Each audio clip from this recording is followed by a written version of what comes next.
Welcome to this perambulator. Let me say it again. Start over. Let me do it again. I can't even say it. Perambulatory.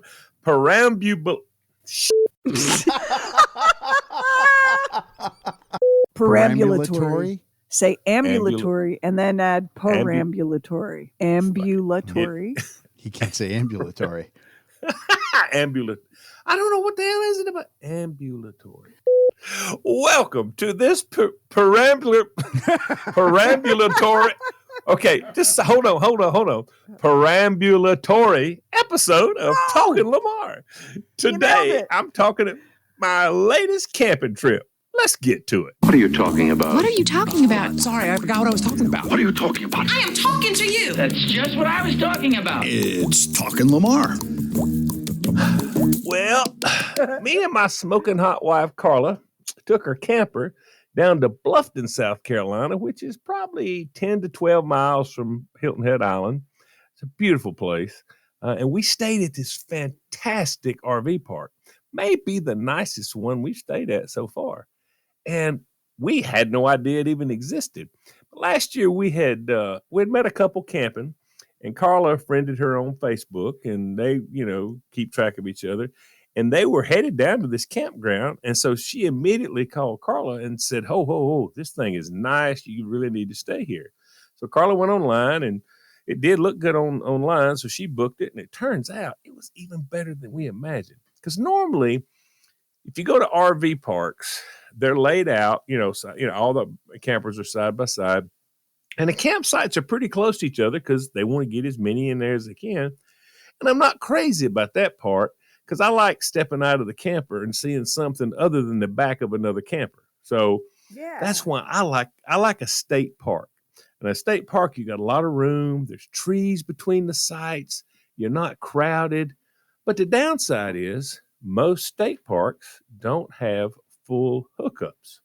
They have power and they have water, but no sewer. Anytime you see full hookup, that means you've got sewer with it. Now, for non-campers, that means you have to hold your shower and sink water in a gray tank and your toilet water in a black tank. Now, when we go to the state park, if we're careful with our showers, turning the water on, soaping up, turning the water off, washing, and you really conserve the water, we can probably make it 4 days, sometimes 5 days before having to dump it. Because if you fill up your tanks and you're at one of these places, you have to get this, and I don't have one. I refuse to buy one. But they make a wagon that you hook up, and you can dump your black tank into this wagon, and then you pull this wagon to the dump station. I'm not doing it. Not doing it. I just thought of a good nickname for the wagon. Yeah. You're not the first one to think of it. That's what most people refer to it. I gotta tell you, Lamar, I'm with you. I don't want this either. I do not want one of these either. Before I do that, I'll put a for sale sign and get in my truck and drive off. I'm just not doing it. I'm not doing it. But with full hookup, which includes sewer, you can stay there for an unlimited amount of time. Now, this park did not have huge sites, but between each site, there was beautiful landscaping, beautiful bushes and trees and stuff between each site. So you didn't really feel crowded by your neighbor. And also, they offset the spots. So two spots would not be side by side. Like where we're parked staggered. Here, I know what staggered. you mean. Yeah. And so now when I walk out my camper, I'm not looking at somebody else's camper. I'm looking on up the road there. So it was really nice. And it had the biggest dog park I've ever seen. It was close to an acre. And Darby was loving some of that. I'm going to go ahead and say. Yeah, it was at least, like I say, it was an acre. It was, and they separated. They had a big one and another one that was not quite as big. And so if you had a small dog, you went into the small one. If you had a bigger dog, you went into the big one. And so really and truly with Darby, she's very friendly, but she's a rough player. She plays rough. She wants to chase. She wants to be chased. And she's aggressive as far as playing goes. So when people, there was nobody in the small one, so I took her in the small one. There's still room to throw the ball and stuff, and I'm in there, and the guy had a nice looking dog, and I was talking to him through the gate. And he says, "Does your dog like other dogs?" I said, "I want to say yes. I think she does. She plays with them." I said, "But she's rough. She's a rough player." And I said, I, I don't know how it's going to go. I said, so I'm not going to say that. And he said, okay, no problem. So I went back the next day, and I was out in the big park. Nobody was there but me and Darby. Had it all to herself. And I'm throwing the ball, and she's running and getting it. So guy comes in with a big yellow lab. And he comes in, and he says, does your dog like other dogs? I said, yeah. I mean, she plays rough. And he goes, don't worry. Our next door neighbor has a standard poodle, and she plays rough. And I said, have at it then. And so they had the best time. I mean, they really did. And so the next day I went, there's 5 dogs out there. I just turned her loose. And so she did great. So that was really good for her. She had a great time. And there's a beautiful swimming pool in this place. It's got a lazy river where you can just float around. I mean, this is nice. This is nice. But the thing I really like about camping, we've talked about this before, is the people that you meet. 99% of the people you meet are friendly and they're nice, and they're just awesome. And so we had talked to one of our neighbors. His name was Steve for a little while, and just passed time for 15 minutes or so. And so I went to walk Darby, and when I got back, Carla said they were wanting us to go do something with them. And it was 6 campers. They had 3 different campers, and it was 2 in each camper. It was 6 different people. Lonnie and Teresa was in one. Steve and his girlfriend Sandra was in one, and Robert and Peggy, they were in one. And they were right our age. A couple of them might have been a year or two older. A couple of them was a year or two young, but they were all about the same age. But it is a small world, because when we started talking about where everybody was from, Lonnie was born in Anniston, Alabama. It's about 40 miles from Carla, where she grew up. But there's another couple that usually travels with him, and they live in Center, Alabama, where Carla actually was born and raised, and we go back there all the time. So out of all the places, it's just weird how you can run up on the world is small. Yeah, it really is. How you find your people. Okay. Yeah. So early in the week, they asked, said, do y'all want to go for a bike ride to downtown Bluffton? And did take our electric bikes and go with them? We said, yeah, we'll do it. So, these are 6 people that you do not know, and you're fixing to go spend an afternoon with them. And so we get we take off, and we're riding the electric bikes. And I wasn't sure how everything was going to go, but as we're going down, I was riding in the middle of the pack, and Teresa was leading the pack of the bicycles. And so she gets to a red light, and she just ran the red light, left the rest of us waiting. And I thought, wait a minute, are we with the right people? And when I caught up with her, I said, Teresa, did you see that red light? She goes, oh, yeah, that's more of a suggestion than a command. And I said, oh, my God, you are my people. You are my people. You don't even let a red light slow you down. So we had a great time. We went downtown Bluffton. It's a cool place. I don't know if you've ever been, Sheri, but there's all kinds of shops It's and real art galleries. pretty. And God, it's just beautiful. It really is. And so we met a lady that was sort of over the park or whatever down there, and she gave us a suggestion of a place to go eat and have a cocktail. So we pull up there, and it was a little nice bar/restaurant, and they put some tables together for the 8 of us. So we're over here against the wall. And so it was really our first opportunity to face and sit with each other, not being on bikes, and talk about, get to know each other. So it turns out these 6 people, for the last, 7, 8 years, maybe even longer, have been riding Harley Davidsons together all over the country. I mean, they've been out to Sturgis multiple times in South Dakota, and not pulling them out, riding them out. They've been all over. Wow. They've been everywhere. Yeah. So it was very interesting talking to them.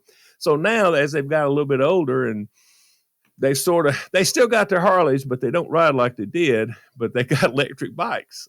And so now they're like the rest of us at the campground. We all got electric bikes. So, and of course, one of them, the one from Alabama, he's a big Bama fan. Another one is from Georgia. He's a big Georgia fan. And it was so funny. And Kevin would love this.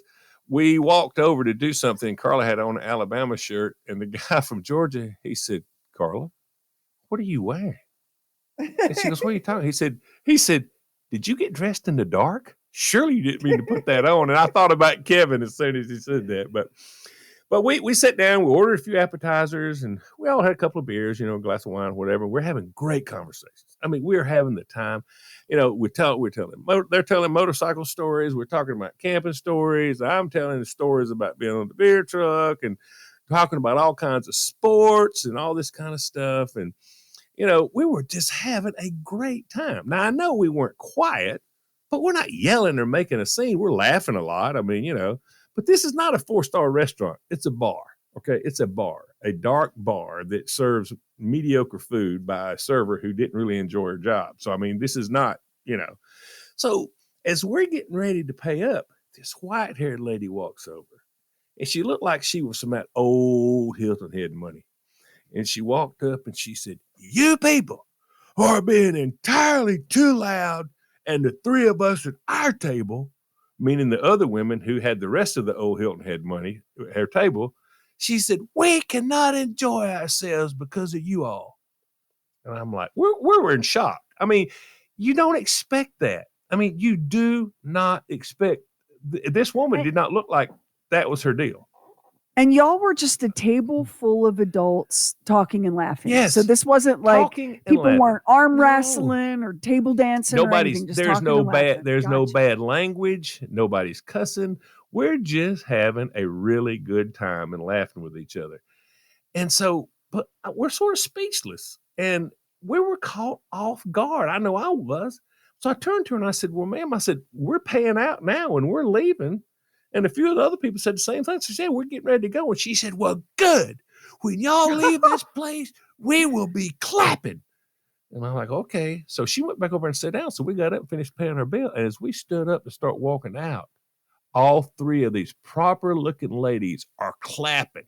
They're clapping and cheering that we're going out of the bar. And so it's what? I know. It was crazy. So as Carla's walking by, she looked at the lady and she goes, "Y'all are being really ugly. That's all I'm going to say. You're being really ugly."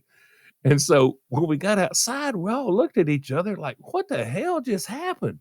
So I looked at our 6 new friends and I said, "Well, I got to be honest, people. Me and Carla have never been thrown out of anywhere in this whole country until we met y'all."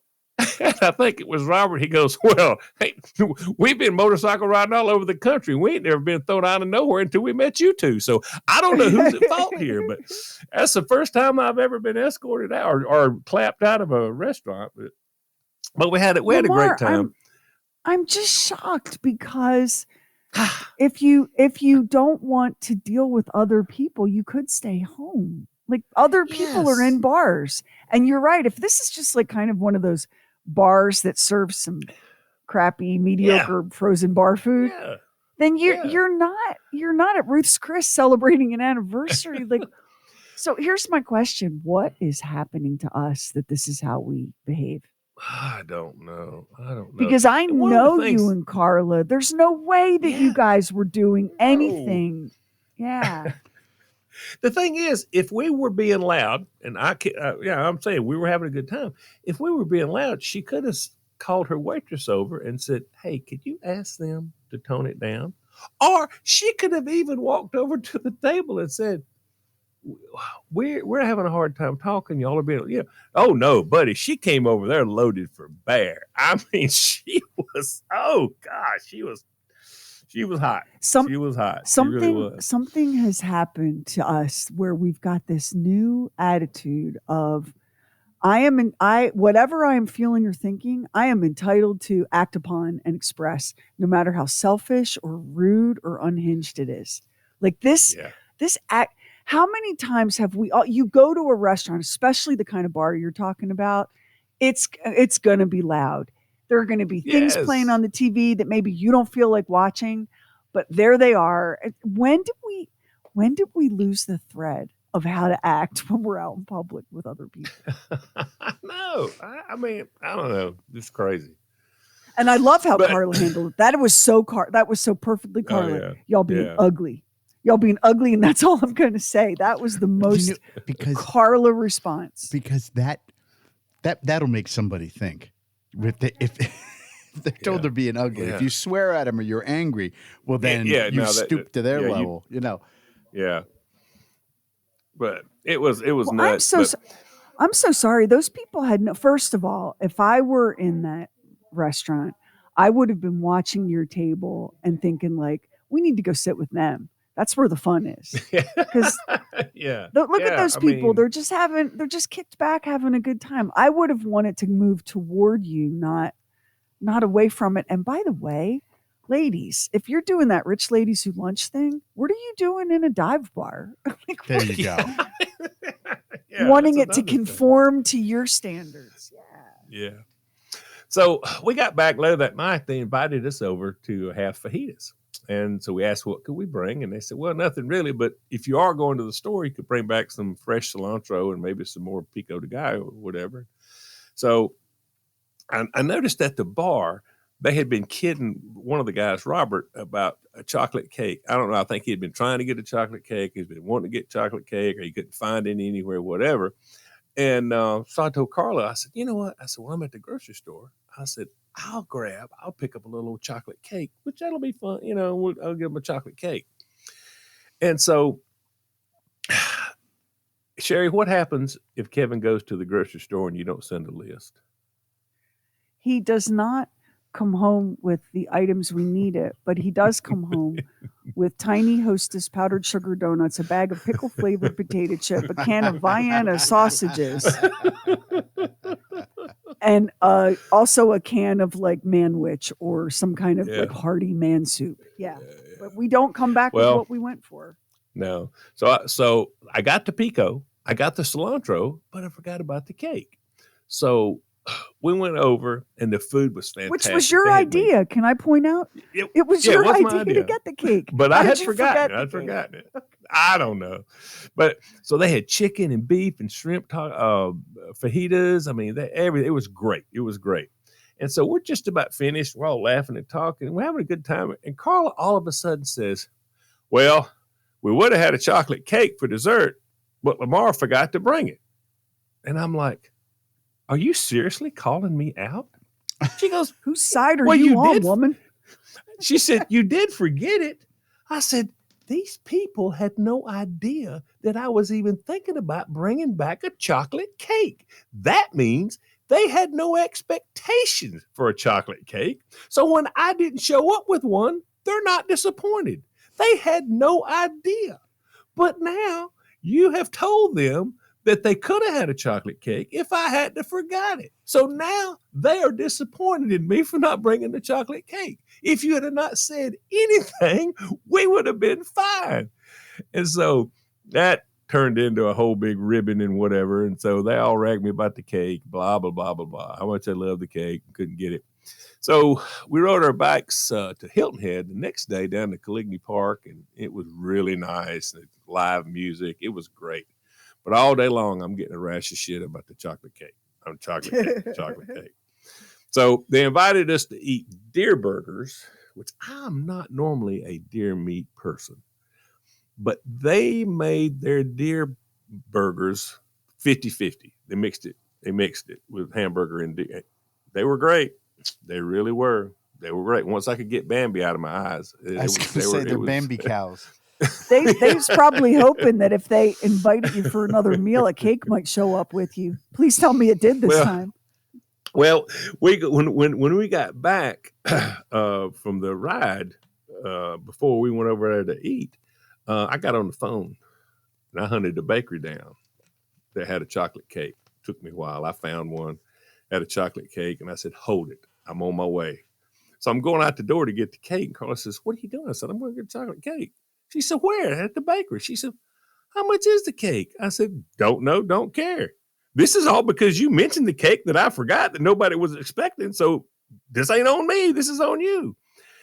And I got to say, it might have been the best chocolate cake I have had in years. I mean, it was tremendous. And so I waited until we were completely finished. And I went to the camper. The guy that went to the camper, and I come back with a cake and I set it down in the middle of the table. And I would have paid double for the fun we had laughing about the cake. But the cake was fantastic. The cake was also $50 damn. It was a $50 Wow. cake. It better Did you be get the it at best cake you've ever eaten. Did you It was good. Did you It buy was that? good. Did you buy that cake at Restoration Hardware? I warned you about hanging out with Bob. I warned you. Yeah, that's what happens when you buy something and don't ask the price. So, but we had a great time. We had cake and everything. And so on our last day, I was going to cook lunch for everybody. And so the night before, when we were talking about cake, the carrot cake came up multiple times. So for lunch, I made Philly cheesesteaks and chips and all the stuff, whatever. And so while I was picking up some stuff at groceries at Walmart, I saw a small carrot cake. And I said, my God, I'm going to get ahead of this game. I'm going to go ahead and get this carrot cake. It wasn't very big. Probably it fed 6 people. That was it. So after we got through with lunch, I was in the middle of my surprise presentation of the cake as I stumbled down the steps of the camper. Cake went up in the air, flipped upside down, and landed on the ground. I mean, boom. No. Which is right on brand, But it was still in the plastic thing. So it was upside down and it was in terrible shape, but it never hit the ground. And Darby didn't get to it before I got to it. So it was still delicious. Yeah. So, but it was a really great week. And getting to see Bob, God, that was great. That was fantastic hanging out with Bob. You saw the pictures. He looks great. Everything that you're describing, Lamar, is what's fun about RV camping and campgrounds. Yeah. But it is everything you're describing is also the whole explanation why some people will never do it. All of this, like making new friends and hanging out and having adventures. A lot of folks are not into that. That is not what they're for. I can think of some people that would hook up with 6 people and go right. And not just like I might get Kev to do that once, but he would not like that to keep going over and over again. He would probably resist that. Yeah, I mean, you have to be a special kind of extrovert, I think. Listen, we tried after we had dinner that night. We tried our best the next day. We were going to cook a roast or do some stuff or whatever, and they said, "We've got food. Why don't y'all come over here?" And we're like, "Well, we're not wanting to crash in your deal." They said, "Well, we thought you was crashing their deal, we've been asking you to come eat." I said, "All right." So they were genuinely just super, super nice people, super, super nice people, and we had a great, great time with them. We're actually, we're talking about a couple of different things. Next year, I think they may be headed up to Maine with the campers. So I don't know. We may be trying to do that. So I don't know. That would be such a cool adventure. There's so much great camping up there. You guys. Yeah. Now, I know that Carla's camping rules are extremely specific, but I feel you could meet those in Maine. I do. Listen, Carla doesn't rough it. Carla does no hiking. No. There's no peeing in the woods. There's none of that. No. There's none of that. I tell you what, something came up about the bathhouses, and somebody said, "Well, they got really nice bathhouses." And I looked at them. I said, "I don't think y'all know my wife. She is not getting out of the camper. She's not going to a bathhouse. That's why we bought a camper. So she's got a bathroom." And they said, "Well, you got to look at them." And so we went over to wash some clothes, and we opened up one of the bathhouses. It was 100% tile. It was like a fine hotel. I mean, this was a nice place. It was a very nice place. I was very impressed with it. It was fun. But yeah, you're right. What I've just told you is a great example of what camping is. Meeting people, making friends, and eating some cake every once in a while. But we had a great time. We did. Listen, Carla, every time we get ready to go home, she's depressed. She hates coming home. She Well, really the good does. thing about the camper and your camper in particular is it's like your home. It's home away from home. Oh, You yeah. move your house yeah, to a new yeah. location, have new adventures, meet new people. That is the Yeah. joy of that kind of camping. But buddy, that is not for everybody. We did No. one of our RV crazy trips, and we were at a campground outside Washington, D.C. Now, Bob would not sleep in the RV. We had to have hotel rooms for him, and one of the crew members had to drive him. This is all But he would shocking, come- Sherry. Really? I know, you're astounded. Jaws dropped, right? Ooh, I'm pulling the curtains back. So but he would come and hang out with us, and we would have drinks and sit by the fire and chit chat and all that. And so at this particular campground, the people parked next to us they were the perfect extroverted, friendly campground people. Yeah. And I want everyone now, take your guess at how long before Bob pulled me aside and said, "This guy is driving me crazy. Like, why can't he just go home?" So, Sherry, when he's telling the story about the people at the table, I was going, I think we know the male version of this, perhaps. Oh, I don't know. how long? Am I wrong? No, you're not wrong. You're not wrong. How long before Bob pulled me aside and said, "This guy is driving me crazy. Why won't we just leave?" How long? It wouldn't be long. 30 minutes. 30 minutes tops. Okay, 30. Tops. Max and Doc, you got a number? I think you're going to be surprised. 15 minutes? Okay, Doc, how about you? I'll go 10. Listen, ladies and gentlemen, Bob went just under an hour before this man drove him crazy and he wanted him to leave. I thought that was growth. I thought that was huge growth. Now, That is part of good. it Yeah, that is also huge. part of it also was the disbelief that a complete stranger had come and sat down with us and wouldn't go. So there was a shock factor of probably as much as 20 minutes. But yeah, I was like, "But Bob, this is how people in campgrounds are. They're super friendly and everybody's really social and really chatty." And Bob's like, "And that's why I'm at the Comfort Inn." So But now either I this got is to who thinking you about are or it's not. Yeah. I got to thinking about this. This was a perfect experience for us. It was perfect. Now, let's just say that those 6 people that wanted to hang out and do some stuff, what if they weren't cool? What if they were like, "Oh my God," Or they took a chance by inviting us because how did they know that we were the coolest people on the planet? They didn't know that. Yeah. Till we But got that was there. kind of I mean, you know what I'm saying? that was kind of Bob's point. We just can't have random strangers walking up. We have to vet these random strangers. And he's not wrong, to be fair. He's not wrong.